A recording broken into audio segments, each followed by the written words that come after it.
ಅಂತ ಹೇಳ್ತೀನಿ.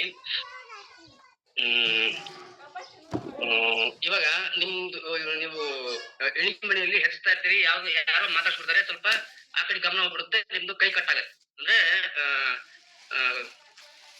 ಟೊಮೆಟೊ ಹಣ್ಣು ಈರುಳ್ಳಿ ಹೆಚ್ಚ್ತಾ ಇರ್ಬೇಕಾದ್ರೆ ಯಾರೋ ಮಾತಾಡ್ಸ್ಬಿಡ್ತಾರೆ, ಅದು ಗೊತ್ತಾಗದೆ ನಿಮ್ದು ಕೈ ಕುಯ್ಕೊಂಡ್ಬಿಡ್ತೀರಿ. ರೈಟ್, ಕುಯ್ಕೊಳ್ತೀರಿ. ಅವಾಗ ಇಮ್ಡಿಯೇಟ್ ಏನ್ ಮಾಡ್ತೀರಿ ಮೊಬೈಲ್ನ ಇಡ್ತೀರಲ್ಲ, ಅನ್ಬಿಟ್ ಮಾಡಿ ಕೆಲಸ ಇಲ್ಲ. ಹೌದೇನಮ್ಮ ಮಂಜುಳಾ ಮೇಡಮ್? ಬಾಯ ಒಳಗೆ ಇಟ್ಕೋತೇವೆ ಸರ್. ಇಮ್ಡಿಯೇಟ್ ಯಾಕೆ ಅದು ನಿಮ್ಗೆ ಗೊತ್ತಿಲ್ಲ, ಯಾಕೆ ಬಾಯ ಹೋಗುತ್ತೆ, ಮೂಗೊಳಗೆ ಹೋಗಲ್ಲ, ಕಣ್ಣೊಳಗೆ ಹೋಗಲ್ಲ? ಬ್ಲಡ್ ಬರ್ತಿತ್ತಲ್ಲ ಸರ್. ಹೌದು, ಅದ್ ಬಾಯೊಳಗೆ ಇಡ್ಬೇಕಂತ ನಿಮ್ಗೆ ಹೆಂಗ್ ಗೊತ್ತು? ಮೂಗೊಳಗೆ ಕಿವಿಯೊಳಗೆ ಇಡ್ಬೇಕತ್ತಲ್ಲ. ಸ್ಟಾಪ್ ಆಗ್ತೈತೆ ಸರ್, ಬಾಯೊಳಗೆ ಇಟ್ಕೊಂಡ್ರೆ ಸ್ವಲ್ಪ ಸ್ಟಾಪ್ ಆಗ್ತೈತೆ, ಸ್ವಲ್ಪ ಕಮ್ಮಿ ಆಗ್ತೈತೆ ಸರ್. ಅಂದ್ರೆ ನಿಮಗೆ ವಿತೌಟ್ ಅನ್ಕಾನ್ಶಿಯಸ್ ಮೈಂಡ್ ಅಲ್ಲಿ ಆಲ್ರೆಡಿ ಫೀಡ್ ಆಗೋಗ್ಬಿಟ್ಟಿದೆ ಏನ್ ಮಾಡ್ಕೋಬೇಕು ಅಂತ ಹೇಳಿ. ರೈಟ್, ಇವಾಗ ನೀವು ಸೈಕ್ಲಿಂಗ್ ಮಾಡ್ತಾ ಇರ್ತೀರಿ ಅಥವಾ ಬೈಕ್ ಓಡಿಸ್ತಾ ಇರ್ತೀರಿ. ಸ್ಟಾರ್ಟಿಂಗ್ ನೀವು ಕ್ಲಚ್ ಹಿಡಿಬೇಕು ಅಥವಾ ಬ್ರೇಕ್ ಹಿಡಿಬೇಕು, ಪೆಡ್ಲಿಂಗ್ ಯಾವ ಮಾಡ್ಬೇಕು ಕನ್ಫ್ಯೂಷನ್ ಇರುತ್ತೆ. ಸ್ವಲ್ಪ ದಿವಸ ನೀವು ಸೈಕ್ಲಿಂಗ್ ಮಾಡ್ತಾ ಸ್ವಿಮ್ಮಿಂಗ್ ಮಾಡ್ತಾ ನಿಮ್ಗೆ ಗೊತ್ತಿಲ್ಲದೇನೆ ನೀವು ಫೋನಲ್ಲಿ ಯಾರೋ ಜೊತೆ ಮಾತಾಡ್ತಿರ್ತೀರಿ, ಅಂಡ್ ಆಟೋಮೆಟಿಕ್ ಎಲ್ಲಾದ್ರೂ ಹಂಪ್ಸ್ ಬಂದ್ರೆ ಕ್ಲಚ್ ಹಿಡಿದು ಬ್ರೇಕ್ ಹಾಕೋದು, ಗೇರ್ ಹಾಕೋದು, ಚೇಂಜ್ ಮಾಡೋದು ನಿಮಗೆ ಗೊತ್ತಿಲ್ಲದೆ ಆಗ್ತಾ ಇರುತ್ತೆ. ಯಾರಿಗೆಲ್ಲ ಇದು ಅನುಭವ ಆಗಿತ್ತು? ಯಾರಿಗೂ ಆಗಿಲ್ವಾ? ಆಗಿದೆ ತಾನೆ?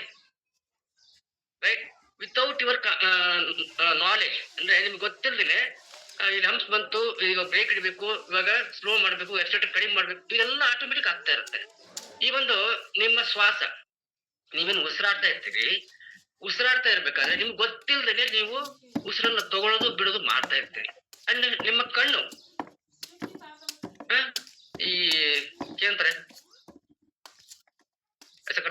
ಕೇಂದ್ರ ರೆಪ್ಪೆ, ಕಣ್ಣು ರೆಪ್ಪೆಗಳು ಆಟೋಮೆಟಿಕ್ ತನ್ನಷ್ಟಕ್ಕೆ ತಾನೇ ಮುಚ್ಕೊಳ್ಳೋದು, ತೆರ್ಕೊಳ್ಳೋದು, ಮಾಡ್ಕೊಳ್ಳೋದು. ನೀವೆಲ್ಲ ಮುಚ್ಚಬೇಕು, ತೆರಿಬೇಕು ಅಂತ ಮಾಡ್ತೀರಾ? ಇಲ್ಲ ತಾನೆ? Right, and heart the same time. Heart ನಿಮ್ಗೆ ಗೊತ್ತಿಲ್ಲದೆ ನೀವು ಹುಟ್ಟದಾಗಿಂದ ನೀವು ಕೊನೆ ಉಸಿರಿರೋವರೆಗೂ ನಿಮ್ಮ ಹಾರ್ಟ್ ಏನ್ ಮಾಡ್ತಾ ಇರುತ್ತೆ ಸೋನಿಯಾ? ಬಡ್ಕೋತಿರುತ್ತೆ ಸರ್. ಬಡ್ಕೋತಿರುತ್ತೆ. ಅಂದ್ರೆ ಲಬ್ ಡಬ್ ಲಬ್ ಡಬ್ ಲಬ್ ಡಬ್ ಅದು ಬ್ಲಡ್ ನ ಪಂಪ್ ಮಾಡುತ್ತೆ. ಅದೊಂದು ಮಷೀನ್. ಎಷ್ಟು ದಿವಸ ಪಂಪ್ ಮಾಡಿದ್ಯಾ? ಒಂದ್ 2 ನಿಮಿಷ ರೆಸ್ಟ್ ತಗೊಂಡ್ರೆ 2 ನಿಮಿಷ ರೆಸ್ಟ್ ಮಾಡಿದ್ರೆ ಏನಾಗುತ್ತೆ? ಓಕೆ, ಸೊ ಇದನ್ನೆಲ್ಲ ಯಾಕೆ ಹೇಳ್ತಾ ಇದೀನಿ ಅಂದ್ರೆ, ನಮ್ಮ ದೇಹದ ಒಳಗಡೆ ಒಬ್ಬ ಡಾಕ್ಟರ್ನ ಪ್ರಕೃತಿ ಅಂದ್ರೆ ದೇವರು ಹಾಕಿ ಕಳಿಸ್ಬಿಟ್ಟಿದ್ದಾರೆ. ಎಕ್ಸ್ಟರ್ನಲ್ ಡಾಕ್ಟರ್ ಬೇಕಿಲ್ಲ ನಿಮ್ಗೆ, ಸರಿ? ಸೊ ಇವಾಗ ಬರ್ಕೊಳ್ಳಿ, ಈ ತರ ಕ್ರಾನಿಕ್ ಡಿಸೀಸ್ ಇದ್ದವರು ಏನ್ ಮಾಡ್ಬೇಕು ಅಂತ ಹೇಳಿ. ರೈಟ್, ಸೊ ಬೆಳಿಗ್ಗೆ ಎಷ್ಟೊತ್ತಿಗೆ ಎದ್ದೇಳೋದು ಅಮೃತ್ ಸರ್? ಎಷ್ಟು ಗಂಟೆ? ಬೆಳಿಗ್ಗೆ 4:30 ಇಂದ 5 ಗಂಟೆ ಸರ್. Very good. ಸೊ ಬೆಳಿಗ್ಗೆ ಎದ್ದಾದ್ಮೇಲೆ ಬರಿಗಾಲು ಚಪ್ಪಲ್ ಹಾಕಬಾರ್ದು. ಎದ್ದುಕೊಳ್ಳಿ ಅಂತಲ್ಲ, ಸ್ವಲ್ಪ ನೀವು ಸ್ವಲ್ಪ ಬೆಳಕಾಗ್ಲಿ, ಯಾಕಂದ್ರೆ ಮತ್ತೆ ಎದ್ದುಕೊಳ್ಳಿ ನೀವು ಹೊರಗೆ ಹೋದ್ರೆ ನಾಯಿಗಳು ಬೆನ್ನತ್ತವೆ. ಓಕೆ, ಸ್ವಲ್ಪ ಬೆಳಕಾಗ್ಲಿ, ಸುಮ್ಮ ಅಂತಾರಲ್ಲ, ಆ ಟೈಮ್ನಾಗೆ ಬರಿಗಾಲಲ್ಲಿ ನೀವು ಸುಮಾರು 20 ನಿಮಿಷ ನಿಂತ್ಕೊಳಕ್ ಸಾಧ್ಯ ಆದ್ರೆ ನಿಂತ್ಕೊಳ್ಳಿ, ಇಲ್ಲಾಂದ್ರೆ ಸ್ಲೋ ವಾಕ್ ಮಾಡಿ. ಬ್ರಿಸ್ಕ್ ವಾಕ್ ಅಲ್ಲ, ಸ್ಲೋ ವಾಕ್. ಬೆಕ್ಕ ಹೆಂಗ್ ನಡೀತೆ?